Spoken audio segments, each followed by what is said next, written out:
உங்கள்கிட்ட இருந்து ஒரு சத்தம் வரட்டும், தப்பு கிடையாது. சுற்றி இருக்கிறவங்கள்ட்ட இருந்து சத்தம் வரட்டும், தப்பு கிடையாது. ஆனால் இந்த வேதத்தில் இருந்து எந்த சூழ்நிலைக்கும் ஒரு சத்தம் உங்களுக்குள்ள தொனிக்கணும். எதை எடுத்தா நல்லா இருக்கும்? அவமானத்தை பெருசா பேசணுமா இல்ல சந்தோஷத்தை பெருசா பேசணுமா? இயேசு பிரதியுத்தரமாக இப்படி நின்னுட்டு சொல்றாங்க, சொல்லுகிறபடி நான் ராஜா. தட்டி நீ சொல்லுகிறபடி நான் ராஜாதான். Building strong, basement. ஆனா நம்ம என்ன சொல்லுவோம் தெரியுமா? பில்டிங் கொஞ்சம் வீக்கு, பேஸ்மெண்ட் ரொம்ப.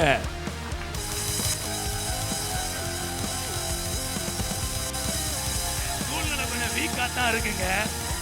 ஆனா என் பேஸ்மெண்ட், இப்ப பேஸ்மெண்ட் என்ன? உங்க வார்த்தை.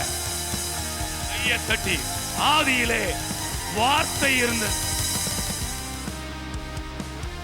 மேல் விலாசம், விலாசத்தை சொன்னது யாரு? இயேசு. உங்க விலாசத்தை நீங்க தான் சொல்லணும். உங்க அட்ரஸ் உங்களுக்கு தான் இருக்கு. கையை தட்டுங்க. உங்க அட்ரஸ வேற யாரும் சொல்ல மாட்டாங்க. நீங்க யாருன்னு நீங்க தான் சொல்லணும். உங்க மேல அவர் வைத்திருக்கிற அபிஷேகம் அது சாதாரண அபிஷேகம் கிடையாது. அது ராஜாவின் அபிஷேகம், ராஜாவின் அபிஷேகம்.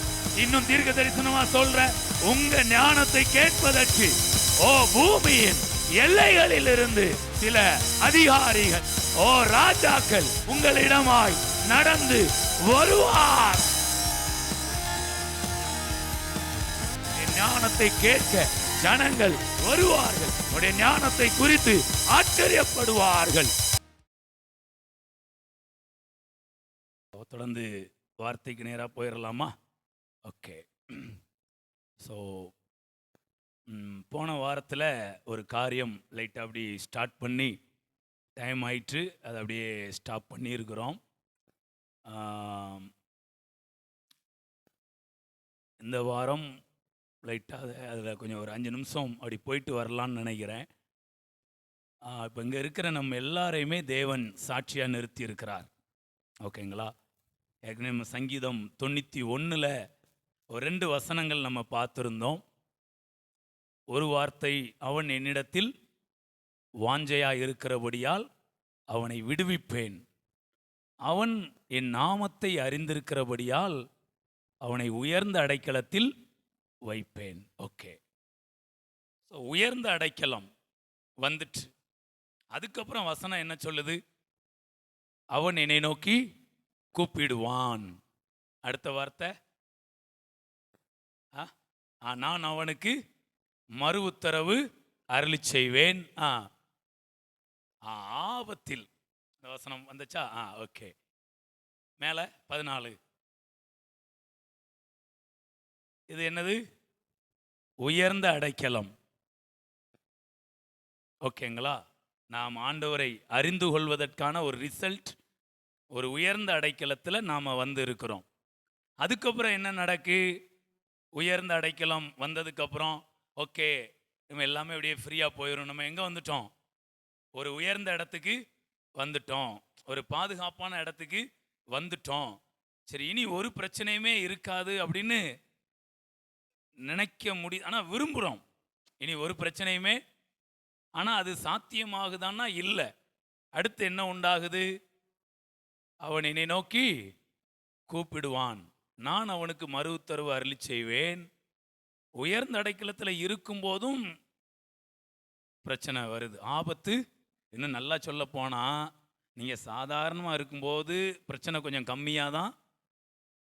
ஆனால் நீங்கள் எப்போ ஒரு உயர்ந்த அடைக்கலத்துக்கு வர்றீங்களோ, இல்லை ஒரு பெரிய நோக்கத்தோடு நீங்கள் கனெக்ட் பண்ணப்படுறீங்களோ, கொஞ்சம் ஆபத்து அதிகமாக.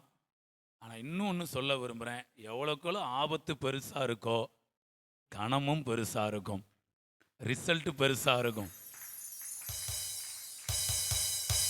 சிங்கம் கரடி வந்துச்சு, ஆட்டை காப்பாத்தினாரு. ஆனால் கோலியாத் வந்தான் நாட்டை காப்பாத்தினாரு. கையை தட்டுங்க. கோலியாத் ரொம்ப பெருசு. பிரச்சனையை நீங்கள் எப்பெல்லாம் பெருசாக பார்க்குறீங்களோ அப்போ அதுக்கப்புறம் ரிசல்ட் ஏதோ பெருசாக வரப்போகுதுன்னு அர்த்தம். ஸோ அதனால் பிரச்சனையை பார்த்து சோர்ந்து போயிடாதீங்க. ஏதோ சில நேரத்தில் அவமானப்பட்ட மாதிரி இருக்கும். நான் அடிக்கடி உங்களுக்கு ஒரு வார்த்தை சொல்லியிருக்கிறேன். நான் அதை இப்போ மறுபடியும் சொல்ல விரும்புகிறேன். இப்போ ஒரு 4 வருஷம் 5 வருஷத்துக்கு முன்னாடி நம்ம வீட்டில் பேசும்போது இப்போ ஆரோக்கியத்தை பேசுகிறத விட அப்போ ரொம்ப பயங்கரமாக பேசுவேன். ஏன்னா அப்போ தான் புதுசாக பேசுகிறோம். ரொம்ப வீரியமாக பேசிகிட்டு இருந்தோம். அப்போ நான் பேசுவேன், முந்தின நாள் பேசுவேன், ஒரு பேராசிட்டமால் டேப்லெட்டு கூட என்ன பண்ண மாட்டீங்க, வாங்க மாட்டீங்க, மெடிக்கலுக்கே நீங்கள் ஆஸ்பத்திரிக்கே நீங்கள் போக மாட்டீங்க அப்படின்னு ஞாயிற்றுக்கிழமை என்ன பண்ணியிருப்பேன், நான் தான் பேசியிருப்பேன். அடுத்த நாள் காலையில் என்ன நீங்கள் அன்பு டாக்டர் கிளினிக்கில் கிடையாது, சோலைசேரில் அன்பு டாக்டர் வீட்டில் 7 மணிக்கு பார்க்கலாம். அவர் 9 மணிக்கு தான் இங்கே வருவார். அது வரைக்கும் நம்மளால் என்ன பண்ண முடியாது, தாக்கு பிடிக்க. ஏன்னா எனக்கு 2 ஹேபிட் உண்டு. ஒன்று, ரொம்ப இந்த தலை வலிக்கிற மாதிரி சளி பிடிச்ச மாதிரி இருந்ததுன்னா உடனே டேப்லெட் எடுக்க மாட்டேன், ஆவி பிடிப்பேன். அது பிடிச்சோன்னே சில நேரம் கொஞ்சம் ரிலாக்ஸ் ஆகும், அப்படியே விட்டுருவோம். ஆனால் சில நேரம் என்ன ஆகாது, ரிலாக்ஸ் காலையிலையும் அப்படியே உடம்பு வலிச்சுக்கிட்டு அப்படியே முறிச்சுக்கிட்டு அப்படியே வரும். உடனே நான் டேப்லெட்டுக்கே போக மாட்டேன், நெக்ஸ்ட் இன்ஜெக்ஷன் தான். ஒன்று ஆவி பிடிக்கணும், இல்லைன்னா ஊசி போடணும். அப்போ நேராக டாக்டர்கிட்ட போய் ஊசி போட. அப்போ அங்கே போய் உட்கார்ந்துருக்கும் போதே எனக்குள்ளே ஒரு மைண்ட் வாய்ஸ் வரும். என்ன வரும், இப்போ நம்ம சர்ச்சில் நம்ம பண்ண பிரசங்கத்தை கேட்ட யாராவது பார்த்தாங்கன்னா என்ன நினைப்பாங்க, என்ன நினைப்பாங்க, குடிகாரம் பேச்சு ஊழியக்காரங்க. நம்ம எல்லாருக்கும் வர்ற சூழ்நிலையை பார்த்தீங்களா, குடிகாரம் பேச்சு. அடுத்து இன்னொரு டயலாக் உண்ட படத்தில், பேச்சாடா பேச்சாடா பேசுன, அப்படி தானே இருக்கும். இல்லை மற்ற யாரும் சொல்கிறாங்களோ இல்லையா, நமக்குள்ளேயே ஒன்று ஓடும். சே, நம்ம நேற்று என்ன சத்தம் போட்டு எப்படி பேசணும், ஒரு பேராசிட்டமால் டேப்லெட்டு கூட எடுக்க மாட்டோம்னா இப்போ என்ன பண்ணிட்டு இருக்கிறோம், இன்ஜெக்ஷன் போட்டுக்கிட்டு இருக்கிறோமே அப்படின்னு எனக்கு உள்ள ஒரு மைண்ட் வாய்ஸ் வரும். அப்புறம் அதுக்கப்புறம் வேதத்துல இருந்து ஒரு சத்தம் கேட்கும். Praise God. நான் சொல்றேங்க, உங்களுக்குள்ள இருந்து ஒரு சத்தம் வரட்டும், தப்பு கிடையாது. உங்களை சுத்தி இருக்கிறவங்கள்ட்ட இருந்தும் சத்தம் வரட்டும், தப்பு கிடையாது. ஆனா இந்த வேதத்துல இருந்து எந்த சூழ்நிலைக்கும் ஒரு சத்தம் உங்களுக்குள்ள தொனிக்கணும். இது வந்துட்டுன்னு வச்சுக்கிடுங்களேன், ஃபர்ஸ்ட் சூழ்நிலையை சமாளிச்சிடலாம், அதுக்கப்புறம் சூழ்நிலையை ஜெயிச்சிடலாம். Price God. எனக்கு ஒரு சத்தம் கேட்கும். என்ன கேட்கும் அப்படின்னா, இயேசுவை பாருங்களேன், பிலாத்து கேட்குறாரு, நீ யூதருக்கு ராஜாவா? அப்போ அவர் தலையில் பொற்கிரீடம் இல்லை, ராஜ வஸ்திரம், அவர் சிங்காசனத்தில் உட்கார்ந்துருக்கல. அவருடைய நிலைமை என்ன, முள்கிரீடம், உடம்புல ட்ரெஸ்ஸே ஒரு கோவணம் மாதிரி எதையோ தான் உடுத்தி விட்டுருக்குறாங்க, அடிச்சு காயங்கள். எப்படி நிற்கிறாரு இயேசு, எப்படி நிற்கிறாரு. இப்போ பிலாத்து என்ன கேட்குறாரு, நீர் யூதருக்கு ராஜாவா? நம்மளா இருந்தால் என்ன சொல்லிடுவோம், ஐயா என்னை பார்த்தா ராஜா மாதிரியா தெரியும், பேசவே முடியலை, இப்படி நிற்கிற, கூனி குறுகி நிற்கிறாரு. ஆனால் அந்த நேரத்தில் இயேசு சொல்கிறாரு, அப்படி தலையை நிமிந்து, மேலே முட்கிரீடம் தான், ஒன்றும் இல்லை தான், காயங்கள் தான். அடுத்து மனுஷ சப்போர்ட் ஏதாவது இருந்ததா இவர் ராஜான்னு சொல்றதுக்கு? இயேசுவை சிலுவையில் அறையும், அப்படிதானே சத்தம் கேட்டுக்கிட்டே இருக்கு.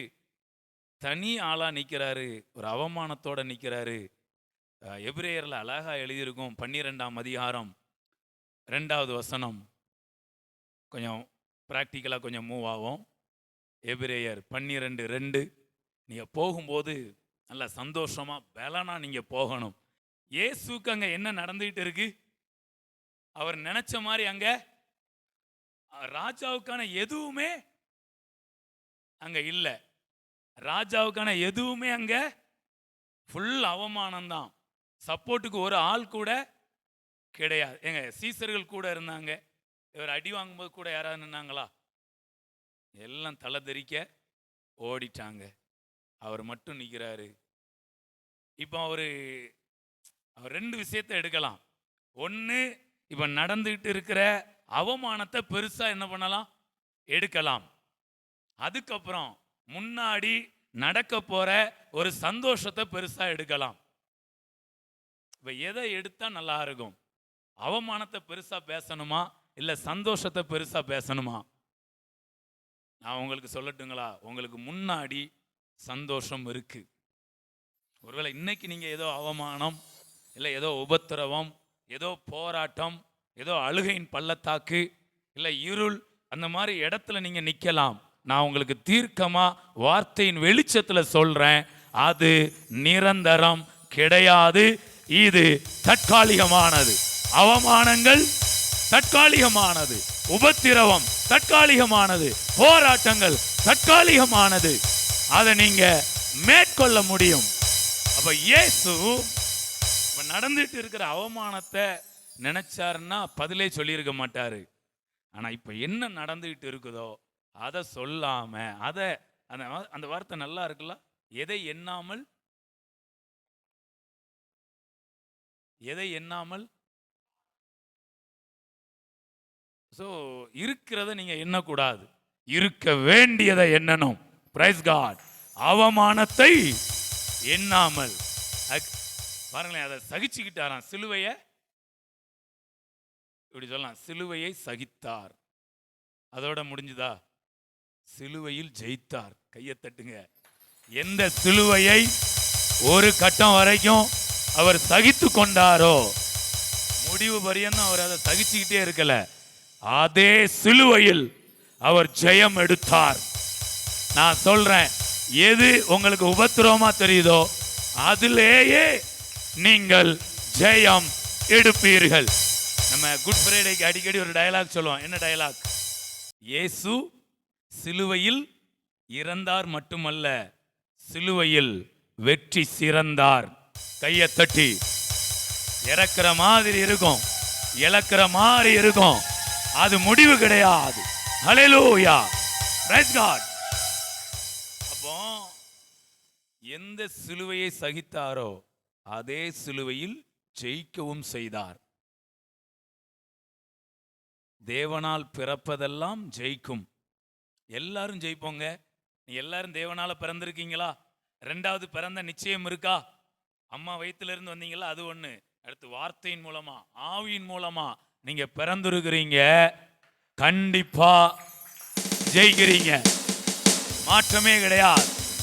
அக்கா எனக்கு ஆபத்தே வராதா, எனக்கு பிரச்சனையே வராதா, உபத்திரமே இருக்காதான்னா, இந்த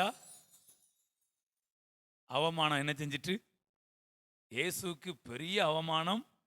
அவர் எவ்வளவு குளோரியா அலைந்து திரிந்தார்.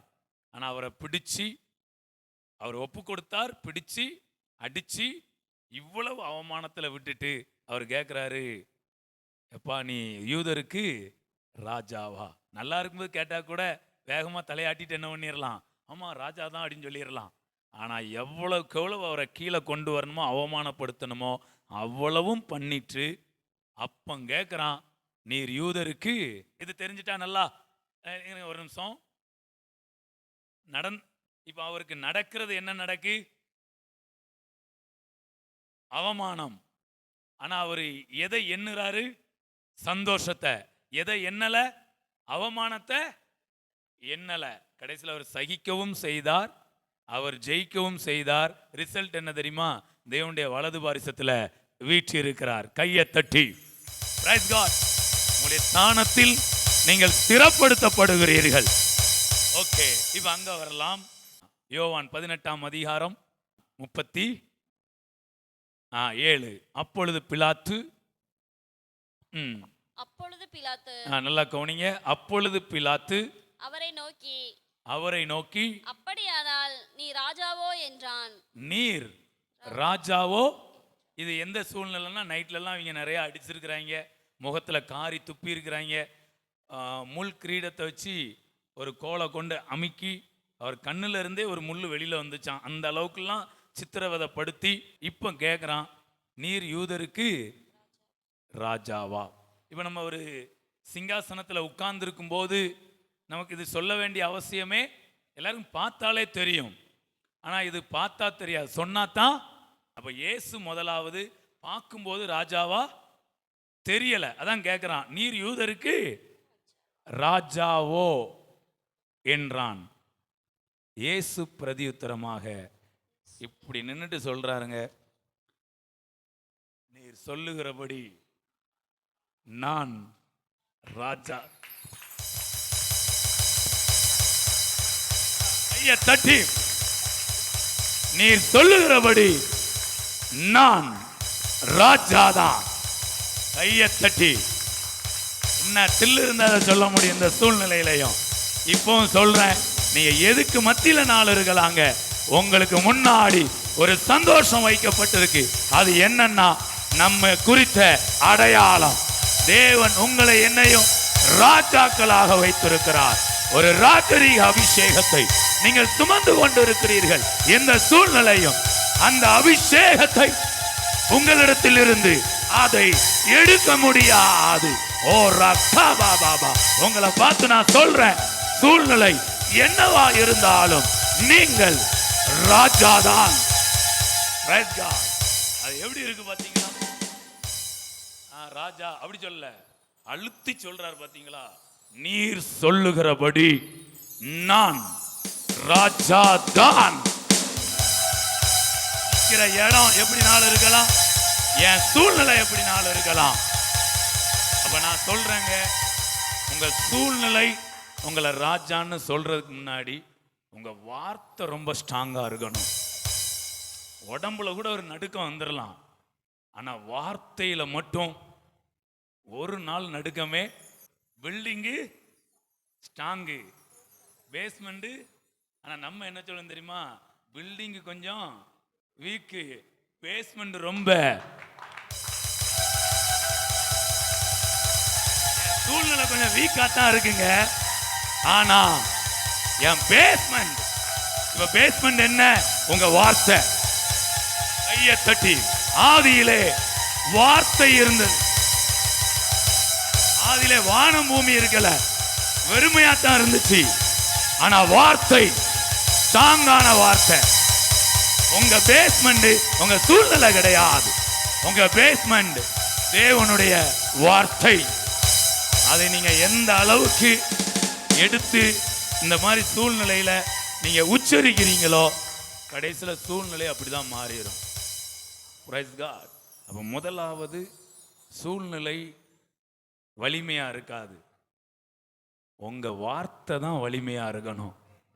அதை பாருங்க, சும்மா சொல்லியிருக்கலாம்ல, ஏன்னா சூழ்நிலைக்கு அப்படின்னு இருக்கலாம்ல. ஆண்டவர் அதை எடுத்து எவ்வளவு அழுத்தம் திருத்தமா சொல்றாரு. நீர் சொல்லுகிறபடி நான் ராஜாதான்.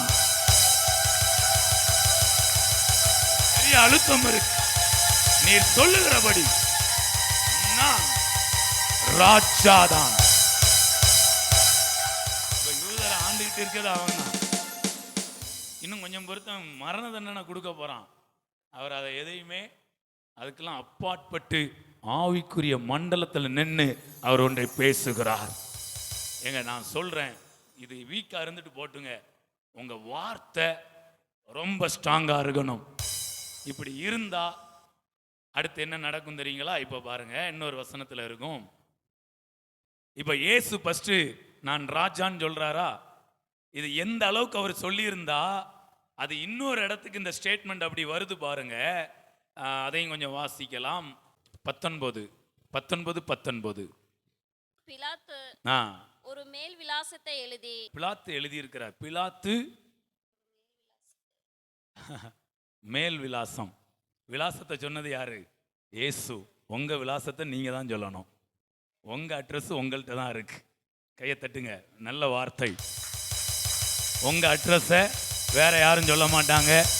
நீங்க யாருன்னு நீங்க தான் சொல்லணும். Praise God. இப்ப பாருங்க, மேல் விலாசத்தை எழுதி சிலுவையின் மேல் போடுவித்தான். அதில் என்ன எழுதி இருந்துச்சான்? எப்படி இருக்கு பாருங்க. நசரேயனாகிய இயேசு யூதருடைய ராஜா. கையை தட்டி.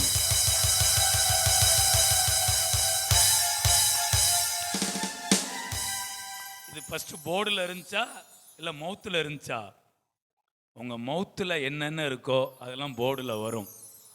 உங்கள் வாயில் இருப்பது உங்கள் தலை மேலே வந்து அடையாளமாக நிற்கும். நல்லா இந்த ராஜாங்கிற போர்டு சும்மா வரல, இயேசு வர வைத்தார். அது மாதிரி நல்ல நிலைமையில இருக்கும்போது கிடையாது. ராஜாவுக்கும் அவருக்கும் எந்த சம்பந்தமும் இல்லாத போது அவர் சொன்ன வார்த்தை, நான் ராஜாதான். அது பாருங்க, அதில் நசரேனா இயேசு யூதருடைய ராஜா என்று எழுதி இருந்தது. எத்தனை லாங்குவேஜ்ல எழுதி இருந்தது தெரியுங்களா? எத்தனை லாங்குவேஜ்ல? 3 லாங்குவேஜ் இருக்கா? அது வாசிங்க. எத்தனாவது வசனம்? 20. இயேசு சிலுவையில் அறையப்பட்ட இடம் நகரத்திற்கு சமீபமாய் இருந்தபடியினால் யூதரில் அநேகர் அந்த மேல் விலாசத்தை வாசித்தார்கள். கையை தட்டி சொன்னது யாரு? இயேசு. எல்லாரும் வாசிக்கிறாங்க. அப்ப நீங்க என்ன சொல்றீங்களோ அதைத்தான் அடுத்து ஜனங்கள் சொல்லுவாங்க. அதுதான் உங்க சூழ்நிலை நடக்கும். நல்லா கொஞ்சம் உற்சாகமா நான் இப்ப பிரகடனப்படுத்தி கொண்டு இருக்கிறேன். நம்ம அடையாளங்கள் மாறுகிறது. பெரிய மாற்றங்கள், அவமானங்களுக்கு ஒரு முற்றுப்புள்ளி, உடைய சகிப்புக்கான ஒரு முற்றுப்புள்ளி, ஒரு ஜெயத்தின் நேரமாய் ஓ தேவன் இதை பிரகடனப்படுத்தி கொண்டிருக்கிறார். ஓ பிரைஸ் காட். பாருங்களேன், இது ஆரம்பிக்கிறது எங்க ஆரம்பிக்குது? அவ்வளவு எதிரடையான சூழ்நிலையிலையும் நீர் சொல்லுகிறபடி நான் ராஜாதான். Price God. இப்படி சொன்னார ஏதாவது நடந்துதாங்க? அப்ப இவர் எந்த அளவுக்கு அழுத்தம் திருத்தமா சொல்லி இருந்தா பிலாத்துக்குள்ள போய் இவ்வளவு பதிஞ்சிருக்கும். அதிகாரத்தில் இருக்கிறவருக்கு என்ன செஞ்சுட்டு, ஏன்னா அவங்களுக்கு ராஜானாலே கலக்கம் உண்டாகும். அவ்வளவு சீக்கிரமெல்லாம் இதை எழுத, ஆனா இவர் சொன்ன அந்த டோன் அவர் இப்படி எழுத வைத்தது. Praise God. அடுத்து பாருங்க, அதுவும் பாருங்க, ஏங்க சும்மா எழுதிட வேண்டியதானே, இயேசு யூதருக்கு ராஜா, அப்படி எழுத வேண்டியதானே, நசரேனாகிய இயேசு யூதருக்கு ராஜா. அத அந்த மேல் விலாசத்தை எல்லாரும் என்ன பண்றாங்களாம்? மேல் விலாசத்தை வாசித்தார்கள். இன்னைக்கு நீங்க ஆரோக்கியம் ஆரோக்கியம் ஆரோக்கியம், பேலன் பேலன் பேலன், ஞானம் ஞானம்னு ஒரு நேரம் எல்லாரும் பார்க்கவும் மாட்டாங்க, வாசிக்கவும் நம்ம தான் சொல்லிக்கிட்டே இருக்கணும். ஆரோக்கியம் ஆரோக்கியம், ஜீவன், பேலன், ஞானம் சொல்லிக்கிட்டே இருங்க. ஒரு நாள் உங்களுக்கு மேல இது அடையாளமா மாறிடும். அநேகர் உங்களுடைய ஆரோக்கியத்தை, உங்க சரீரத்தை பார்த்து வாசிப்பார்கள். ஓ ரத்தா பாபா, இன்னைக்கு இருக்கிறது கிடையாது, இன்னைக்கு இருக்கிற அவமானம் கிடையாது, இது நிரந்தரம் கிடையாது, இது தற்காலிகமானது. நிரந்தரம் உங்க அடையாளம் தான். ஓ ரக்கா பாபா, ஓ ஹalleluya. நன்றி இயேசுவே. பரிகாரியாகிய கர்த்தர் நானே வியாதியை உன்னை விட்டு விலக்குவேன். வாதை உன் கூடாரத்தை அணுகாது, பொல்லாப்பு உனக்கு நேரிடாது. ஆபத்தில் நானே அவனோடு இருந்து அவனை தப்புவித்து கனப்படுத்துவேன். ஓ ரக்கா பாபா. எப்படி இருக்கு பாருங்க. வாசித்தார்கள். எத்தனை லாங்குவேஜ்ல இருக்கு பார்த்தீங்களா? ஏதோ சும்மா பேருக்கு எழுதி வைப்பான், அப்படி எழுதி வைக்கல. இந்த பகுதியில் என்னென்ன லாங்குவேஜ் தெரிஞ்சவங்க இருக்கிறாங்களோ அத்தனை பேருக்கும் இந்த இயேசு யாருன்னு தெரியணும். Praise God. நான் உங்களுக்கு சொல்றேன், பல லாங்குவேஜ்ல நீங்கள் புகழப்படுவீர்கள். வெறும் தாய்மொழியில மட்டும் கிடையாது, இன்னும் சில மொழிகளில் உங்களை குறித்து தீர்க்க தரிசனமான வார்த்தை, இயல்புக்கு அப்பாற்பட்ட வார்த்தை, இது நம்புறதுக்கு ஏதுவில்லாத வார்த்தை. ரிசீவ். உங்களுடைய பெயர், உங்களுடைய அடையாளம், பிளஸி முருகன், உங்களுடைய அடையாளம் ஒரு பாஷையில கிடையாது, 3 பாஷைகளில் உங்களை குறித்து எழுத. கையை தட்டி உங்க மேல அவர் வைத்திருக்கிற அபிஷேகம் அது சாதாரண அபிஷேகம் கிடையாது. அது ராஜாவின் அபிஷேகம், ராஜாவின் அபிஷேகம்.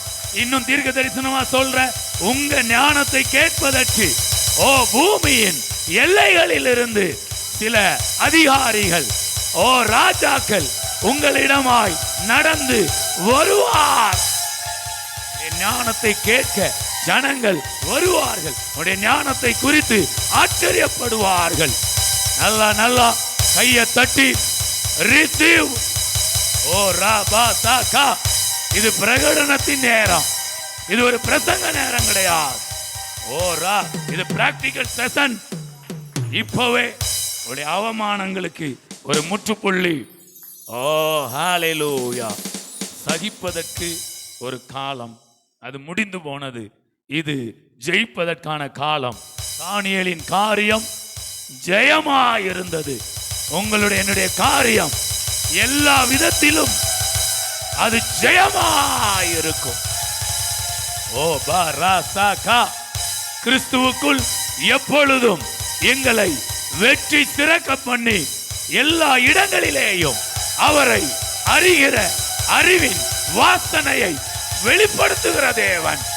ஆஹா, கையை தட்டி ஆரோக்கியத்தின் வாசனை, ஓ பலனின் வாசனை, ஞானத்தின் வாசனை, ஜீவனின் வாசனை உங்க மூலமா என் மூலமா ஒரு ஐஸ்வர்யத்தின் வாசனை அது வெளிப்படுகிறது. அது தேவனை காண்பித்து கொடுக்கும். உங்க ஆரோக்கியம் பேசும், உங்க பலன் பேசும். என்ன பேசும்? கர்த்தர் உத்தமர்னு சொல்லும். ஓ அவர் நீதிபரர் என்று சொல்லும். ஆஹா, நல்லா நல்லா கையை தட்டி ஓ ராபா லா சேகேரே. ஓ thank you Jesus. நன்றி இயேசுவே. நான் வெட்கப்பட்டு தலை குனிந்து நிற்க அவர் விட மாட்டார். இவ பாருங்க, அது எபிரேயு, கிரேக்கு, லத்தீன் பாஷைகளில் 3 பாஷைகளில். நம்புறீங்களா? கண்டிப்பா நடக்கும். பிள்ளைங்கள்லாம் அதெல்லாம் நல்லா எடுங்க. உங்களை பற்றி 3 பாஷைகளில் எழுத பார்ப்பீர்கள். இங்க இருக்க பெரியவங்களுக்கு நான் சொல்றேன், அதெல்லாம் எடுங்க. என்னை பற்றி இப்படி எழுதுனா நல்லா இருக்கும்னு நான் நினைக்கிறேன், விரும்புறேன். ஒரு 300 வருஷம் கழிச்சு, எத்தனை வருஷம்? இதை சொல்றதுக்கே ஒரு தைரியம் வேணும், என்ன ஒரு விருப்பம் வேணும், ஒரு விசுவாசம் வேணும். அப்பதானே சொல்ல முடியும். என்ன எழுதணும்னு நான் விரும்புறேன்னா, ஒரு இந்த ஓட்டு நடக்கும்போது கொஞ்சம் வயதுலாம் போடுறாங்களா, இத்தனை வயசுக்கு இத்தனை வாக்காளர்கள். அதில் இப்போ அதிகபட்சம் 120 வயசு தான் எழுதுறாங்க. 120 வயசுக்கு உள்ளதான் எழுதுறாங்க இத்தனை வாக்காளர். அதெல்லாம் பார்த்தீங்கன்னா எண்ணிக்கை ரொம்ப குறைஞ்சிட்டே வரும் பாருங்களேன். அந்த 80க்கு மேலே 100க்கு மேலெல்லாம் ரொம்ப கம்மி. இந்த 100க்கு மேலேன்னு தான் எழுதுறாங்க. அது கணக்கு பார்த்தா ஒரு 110க்குள்ள ஒரு நாள் எழுதணும். ஐயா 300 வயசுல ஒரு வாக்காளர் இருக்கிற, ஒரு வாக்காளரா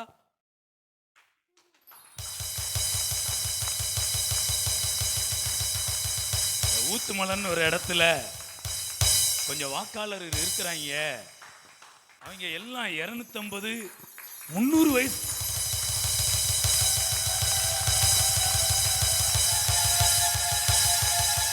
இதுக்கும் தேவனுக்கு ஏதாவது சம்பந்தம் இருக்கான்னா கண்டிப்பா இருக்கு. அன்னைக்கு சில வாய் சொல்லும், கர்த்தர் உத்தமர். இவங்க நம்பி இருக்கிற தேவன், இவங்க யாருக்கு ஊழியம் செய்யறாங்களோ அந்த தேவன் உத்தமர், அவர் நீதிபரர் என்று விளங்க பண்ணும்படியாக அவர்கள் முதிர் வயதிலும் கனிதந்து புஷ்டியும் பசுமையுமாய் கையை தட்டி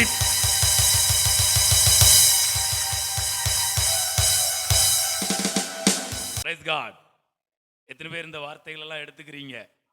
தேவையான வார்த்தை தானா? எனக்கு தெரியும் நம்ம சூழ்நிலைகள் நம்ம எல்லாருக்குமே தெரியும், எப்படி போயிட்டு இருக்கிறோம்னு தெரியும். ரொம்ப மோசமான சூழ்நிலைன்னு நம்ம வாழ்க்கை வரலாற்றில், நம்முடைய ஊழிய வரலாற்றில் இதுவரை பார்க்காத பெரிய ஒரு சூழ்நிலையில் நம்ம போய்கிட்டு இருக்கிறோம். எல்லாருக்குமே தெரியும். இந்த 2-3 மாதங்களாக இப்படி நம்ம போனதே இல்லை. இன்றைக்கு இந்த வார்த்தைகள், ஆமா சொல்லுங்க, பில்டிங்.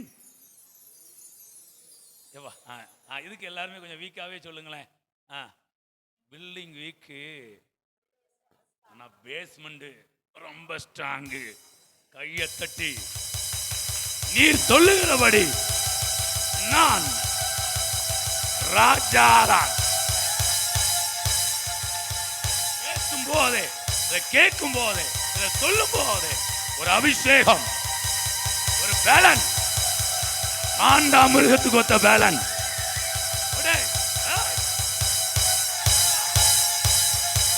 கையை தட்டி சொல்லுங்க பாப்போம். பேஸ்மெண்ட் ரொம்ப ஸ்ட்ராங். ஆதியிலே வானம் பூமி கிடையாது, ஆதியிலே வார்த்தை. அந்த வார்த்தையினால் வானமும் உண்டானது, இந்த பூமியும். வார்த்தையினால் ஆரோக்கியம் உண்டாகிறது, வார்த்தையினால் பலன் உண்டாகிறது. வியாதி எல்லாம் உங்கள் காலில் மிதிக்கப்பட்டு உடைய காலுக்கு கீழாக அது சாம்பலாய் மாறுகிறது. ஓ ரக்கா பாபா, உடைய அடையாளம் உடைய மேல் விலாசமாய் மாறுகிறது. உங்களை குறித்து 3 பாஷைகளில் எழுதப்படுகிறது. இதை தேவனே உரைக்கிறார். இது ஒரு பிரகடனம். ஓ ரக்கா பாபா பாபா, இதை எந்த சூழ்நிலையும் மாற்ற முடியாது. ஓஹோ, நீங்க தனித்து நிக்கிற மாதிரி இருந்தாலும் உங்களுடைய விலாசம் இதுதான். நீங்கள் யூதருடைய ராஜாதான். ஓ பாக்கா பாலா, நான் சொல்ற அந்த சொல் எவ்வளவு அழுத்தமா இருக்கணும் பாருங்க. பிலாத்து 3 பாஷைகளில் நசரனாகிய இயேசு யூதருடைய ராஜா என்று எழுதி வைத்தான். நல்லா நல்லா நல்லா. ஓ மானா தீரி காபா பாபா. ஓ ரிசீவ் ரிசீவ். இதுவரை இல்லாத ஒரு ஆரோக்கியத்திற்கான, ஒரு பலத்திற்கான ஒரு அபிஷேகம். அவர் சோர்ந்து போகிறவனுக்கு பலனை கொடுத்து, தத்துவம் இல்லாதவனுக்கு தத்துவத்தை அவர் பெருக பண்ணுகிறார். கர்த்தருக்கு காத்திருக்கிறவர்களோ புதுபலன் அடைந்து கழுகுகளை போல. நீங்க மெழுகு கிடையாது உருகி போகிறதுக்கு.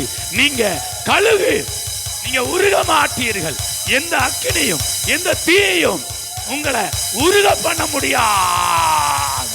நீங்க கர்த்தருக்கு காத்திருக்கிறீங்க, ஒரு புது வேலனை பெற்றுக்கொள்றீங்க. இப்பொழுது உயர பறக்கிற ஒரு கழுவாய். ஓ எஸ், ரிசீவ். கண்களில் தெரிகிற வியாதி, இன்னும் மறைவா இருக்கிற வியாதி, இதெல்லாம் நிர்மூலமாகிறது. எந்த பலவீனமும் இல்லாம, எந்த வியாதியும் இல்லாம, நல்லா ஒரு அபிஷேகத்தோட ஒரு ஜெயம். ஓ எஸ், எல்லாம் காலுக்கு கீழாய் வருகிறது. இயேசு ராஜ்யத்தின் சுவிசேஷத்தை பிரசங்கித்து ஜனங்களுக்கு உண்டாயிருந்த சகல வியாதியையும் சகல நோயையும் அவர் குணமாக்கினார். இயேசுவின் குணமாக்குகிற ஒரு வல்லமை இந்த வார்த்தைகள் மூலமாய் உண்டாய் கொண்டிருக்கிறது. ஓ எஸ், மனுஷன் அப்பத்தினாலே மாத்திரமல்ல, தேவனுடைய வாயிலிருந்து புறப்படுகிற ஒவ்வொரு வார்த்தையினாலும் அவன் பிழைப்பான், அவன் தெளிப்பான், ஆரோக்கியமாவான், அவன் ஞானம் உள்ளவன் ஆவான், அவன் பலன் உள்ளவனாய் மாறுகிறான். ஓ எஸ், ஓ ரக்கா பாபா, எல்லாம் அப்படியே ஏற்றுக்கொள்ளுங்க. பெரிய மாற்றங்கள் உண்டாகிறது. ஓ தேங்க்யூ லார்ட். ஆராத்தழும்புகளால் சுகமானே, எண்ணற்ற காயங்களால் எழும்பி நின்றேன். ஆராத்தழும்புகளால் சுகமானேன். எண்ணற்ற காயங்களால் எழும்பி நின்றேன். ஆராத்தழும்புகளால் சுகமானேன். எண்ணற்ற காயங்களால் எழும்பி நின்றேன். ஆராத்தழும்புகளால் சுகமானேன். எழும்பி நின்றுங்க பாப்பா. எண்ணற்ற காயங்களால் எழும்பி நின்றேன். ஆராத்தழும்புகளால் காயங்களால் எழும்பி நின்றேன். ஆராத்தழும்புகளால் சுகமானேன். எண்ணற்ற காயங்களால் எழும்பி நின்றேன். ஆராத்தழும்புகளால் சுகமானேன். எண்ணற்ற காயங்களால் எழும்பி நின்றேன். ஆராத்தழும்புகளால் சுகமானேன். எண்ணற்ற காயங்களால் எழும்பி நின்றேன். என்னை ஐஸ்வர்யமாக்க தரித்திரரான இயேசுவினாலே நான் தரித்திரமானேன்.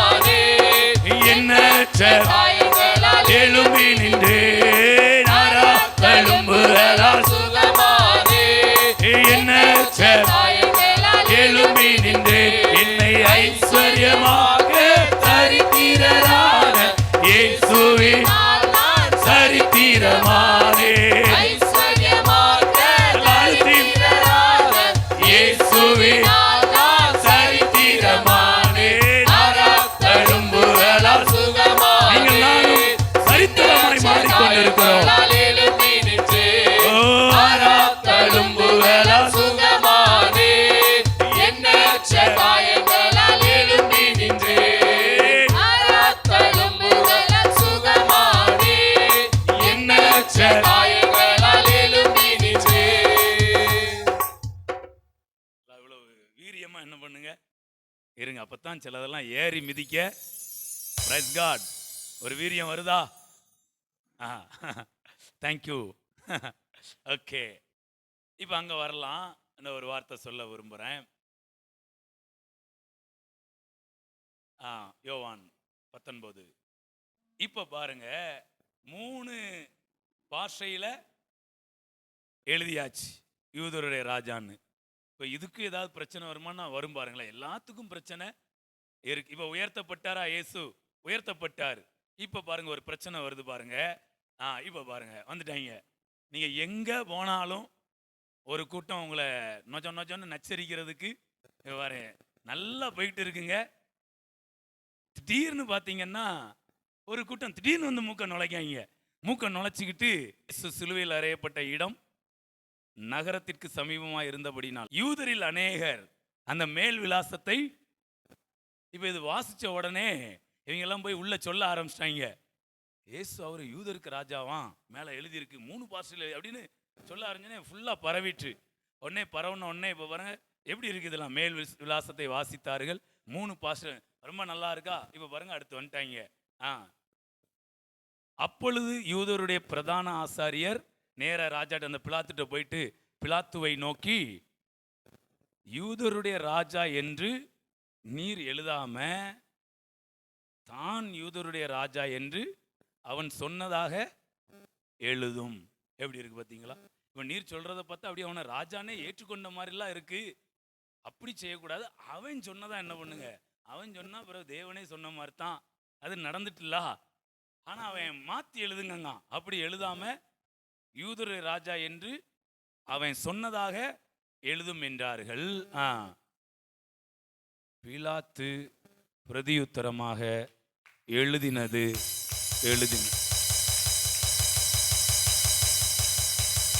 உங்களை குறித்து எழுதினது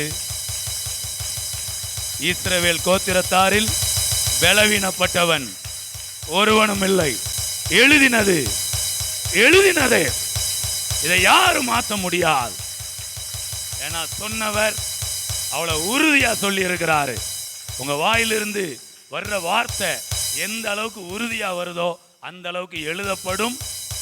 அடுத்து அதுல திருத்தம் செய்யப்படாது. No correction in your signature. உடைய அடையாளத்தில் எந்த மாற்றமும் வராது. கையை தட்டி நீங்க நீதிமான் தான். சொன்னதே எழுதினதே. Praise God. எப்படி இருக்கு பாருங்களேன். அவர் போய் கேட்டவங்களுக்கு எப்படி இருந்திருக்கும்? மூஞ்சில் அடிச்ச மாதிரி இருந்திருக்கும் பாருங்க. எழுதினதே என்றான். அதுக்கப்புறம் ஓகே. ஸோ அப்போ எழுதினது அப்போ இவ்வளோ பெரிய காரியம் அங்கே நடக்குன்னா அது காரணம் என்ன? இயேசு சொன்ன வார்த்தை. ஸோ இங்கே நான் உங்களுக்கு சொல்கிறேன், தேவன் பிளஸ் யூ. தேவன் நிறையா வார்த்தையை சொல்லி இருக்கிறாரு. அந்த வார்த்தையை நம்ம சொல்லணும், ரொம்ப ஸ்ட்ராங்காக சொல்லணும். பிரச்சனை நேரத்தில் ரொம்ப அதிகமாக நான் ஐஸ்வர்யவான், நான் ஆரோக்கியமாக இருக்கிறேன், நான் நீதிமான், நான் ராஜா, நான் ஒரு 3 நேரம் சொல்லுங்க பாப்போம். அதை இப்படி சொல்லுங்க. நான் ராஜான்னு சொல்லாம நான்